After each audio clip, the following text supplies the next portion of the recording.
Hello makers, welcome to Collect and Create the Lip Balm Edition.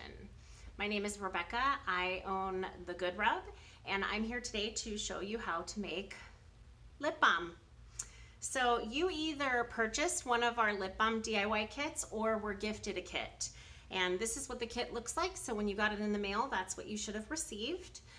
So what we're going to do first is we're going to dissect the kit, find out what's inside, and then talk about some of the additional tools that you'll need to make your lip balms today.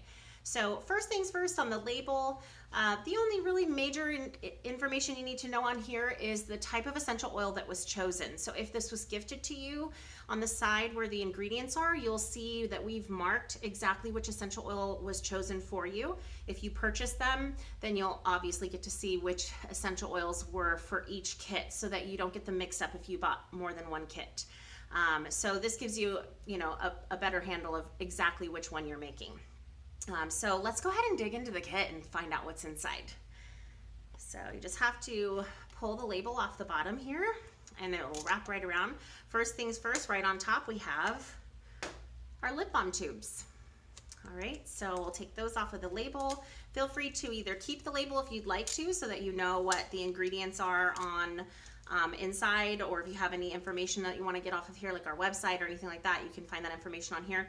But you'll also find that information on the lip balm labels that were included in the packaging as well, which I will go over in just a second.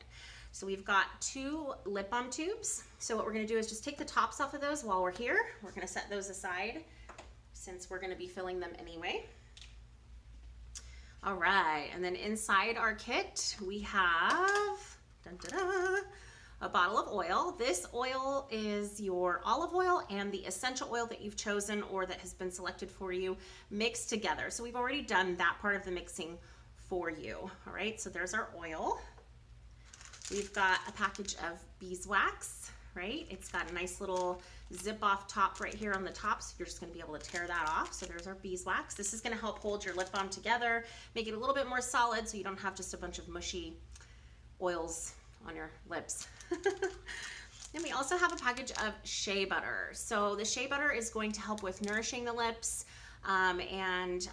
If you'd like to use this lip balm anywhere else on your skin, you are able to do that, and it's going to help offer some moisturization as well. Shea butter is excellent for your skin and really will help to protect your lips as well. So that's the shea butter.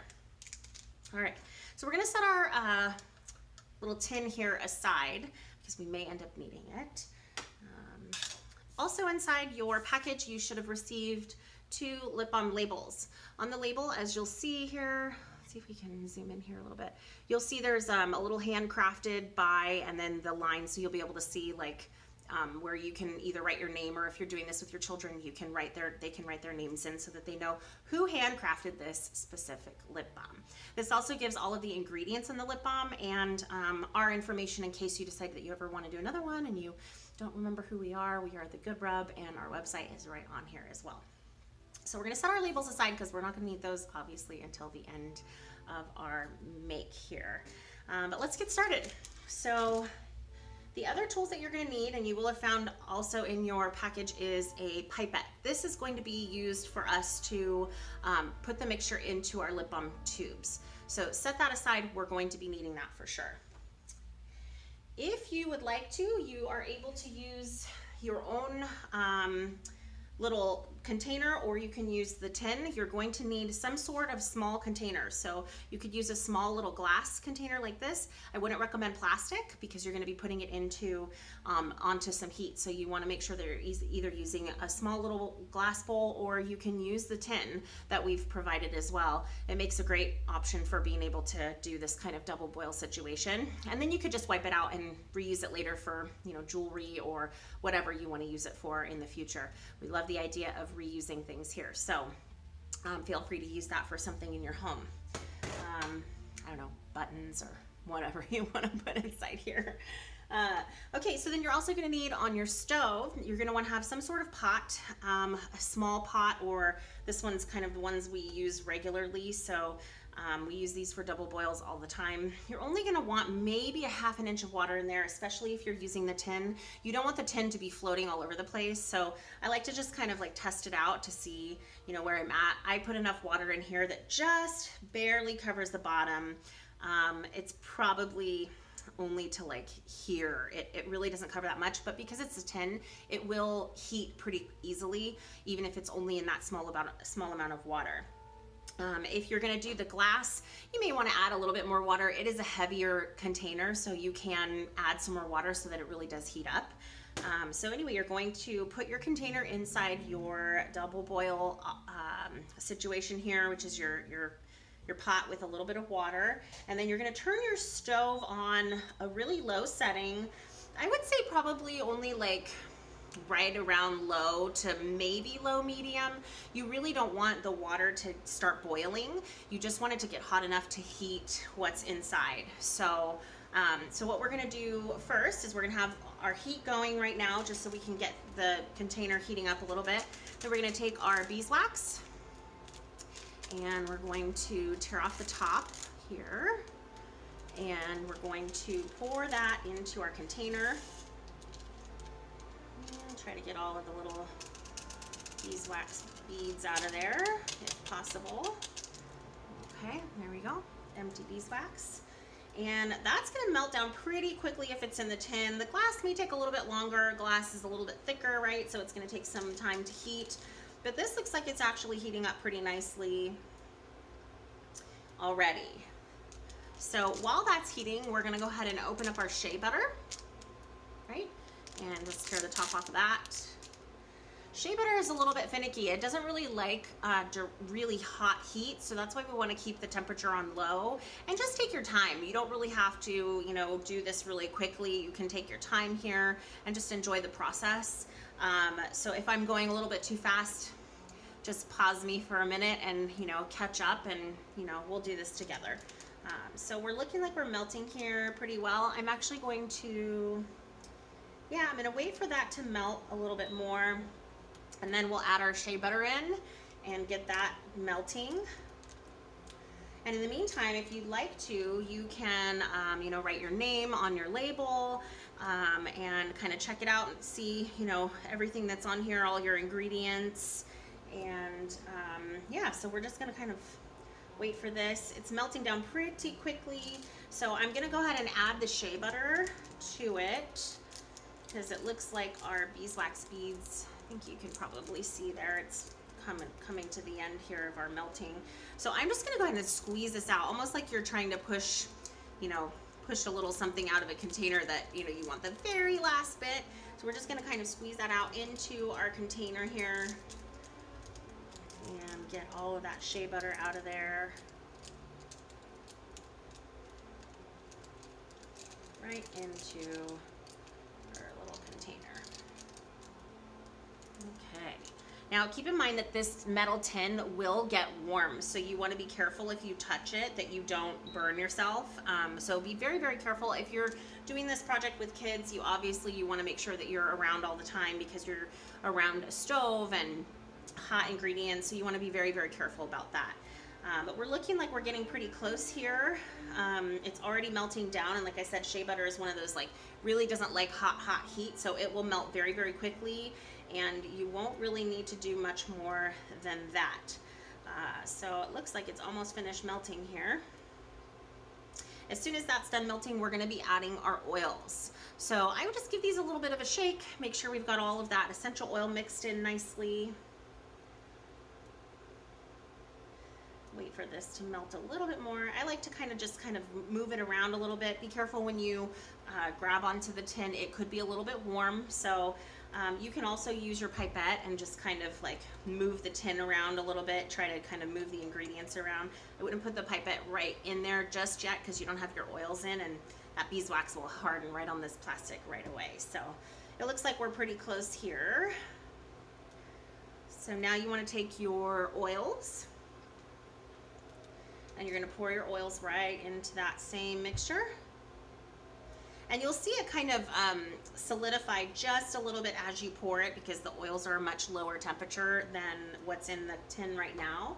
But now that you've got your oils in there, you can actually use your pipette and kind of move things around a little bit. You don't want it to be too hot, so right when you get everything nice and melted is a good time to kind of turn your burner off on your stove. And then I like to just take a towel, and you may end up having to put the tin back into the hot water after we get kind of the first one filled, just because it will start to solidify very, very quickly. So this next part is kind of a very time sensitive piece. You want to make sure that you're, really getting it done quickly, because a lot of the mixture will also solidify in your pipette. So I'm going to kind of move through this next part pretty quickly. I am going to push this back a little bit and see if we can get these tubes here on camera so that you guys can see. So then I'm just going to take the tin, I'm just going to put it in my hand inside a cloth like this. And I'm just going to tilt it to the corner so that I'm able to get enough inside the pipette. With a pipette, you just squeeze the air out and then put it in the liquid and rise it up into the pipette like this. And you're just going to pipette right into your lip balm tube. And I can already tell it's starting to solidify a little bit in the tin, so we may have to put it right back on for the second one. But we've got one lip balm full now. So we'll put all of that back out into our tin, set our pipette down. We'll put this on for just another second here, get it nice and heated up one more time. Like that.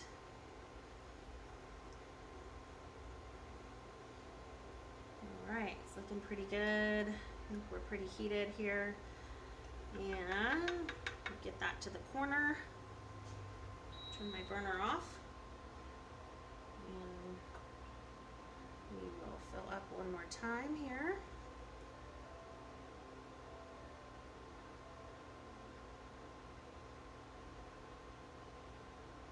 You'll also notice that the lip balm will start to settle just a little bit. So you can kind of wait for a moment when it's setting and then top it off at the end. And you may have a little bit extra. I try to make sure that on these ingredient packs that you guys have enough to be able to make the entire thing, and sometimes you get a little bit left in your container, and I don't want you to not have a full lip balm. So so you have a little bit left in this situation, but if you'd like to, you can take your pipette while our lip balms are setting. So these are full now. We've got our full lip balms here. We're just gonna let them set for a minute, and then you can take your pipette and actually like squeeze all of the stuff out into your tin.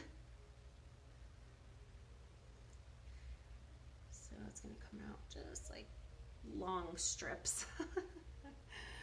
All right. And so it looks like we actually have quite a bit left. So there's what we have left in our tin. If you want to leave this in here and use the lip balm out of here for a little while with your finger, you can do that if you want. Or if you have like another little container laying around that you want to put it into, you can do that as well.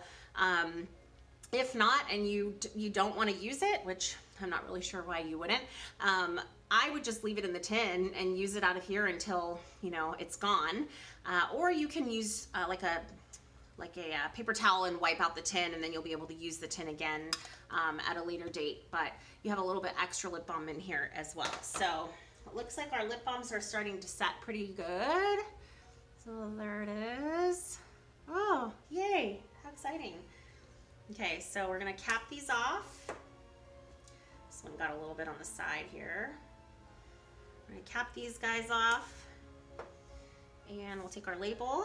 It's an easy, quick peel, and we will just wrap right around the lip balm. And this will wrap end over end so that it stays on nice and tight.